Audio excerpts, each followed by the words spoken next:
Welcome to the 20th of September at Gasper Cottage. This week I really wanted to focus on the fruit in the garden, whether that's in the orchard or the rose hips in the eudophory. And the eudophory is looking glorious. The seed heads and the movement, it was very windy today, and there's a glorious amount of everything waving around. And as you look beyond the eudophory to the hedgerows, they're also absolutely laden with fruit. And this hawthorn glows in the late sun. And up in the secret garden, things are still glowing as well. The dahlias are hanging in there, and the way they're reacting with the asters and the persicaria and all the little plants up at the front as well. It's a wonderful effect. And the persicaria against the skyline is great. The aster, which I've got in several places through this garden, is just really good value at this time of year. And the way it reacts with the tall flowing grasses is fantastic. But the glory of this moment is the orchard and the fruit.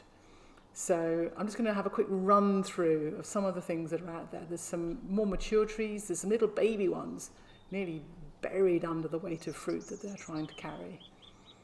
And this crab apple is in the corner, and I'm going to be fantastic when that becomes a bigger tree. And so some of these trees are about 6 years old, and it's been an amazing fruiting year, which I think has been the case across the country. I was reading that the National Trust are busy giving away fruit at the moment. But it's been really fun working out which apples ripen in which order, how they cook, and what I can do with them. There's another crab apple there, Laura. And the Charles Ross is a very good eating apple. The Worcester Pearmain have been a bit disappointing this year, TBH. But the Blenheim Orange are fabulous and make a very good cake. It's a very nicely shaped tree, that as well. Up in the front garden, the romance is still there. There's a wonderful amount of flower and colour and everything dancing along. This dahlia is rather lovely. It comes out sort of greeny white, and then when it is fully open, you get that strong orange boss in the middle. The sedums, much loved by the insects, and you kind of don't notice them earlier in the year, and then suddenly they're all there. Little helianthemum tucked down at the very edge of the path, and rather bravely, some fresh growth on the alchemilla, which is very nice to see at this time of year. But the overall effect through here is still one of delicacy and romance, and the scent of the alyssum is fantastic, and the way all the flower heads dance in the breeze. As you come round the corner, I've got several clumps of this rather delicate nerine, which are very, very pretty. It's quite a shady corner, and they really shine out.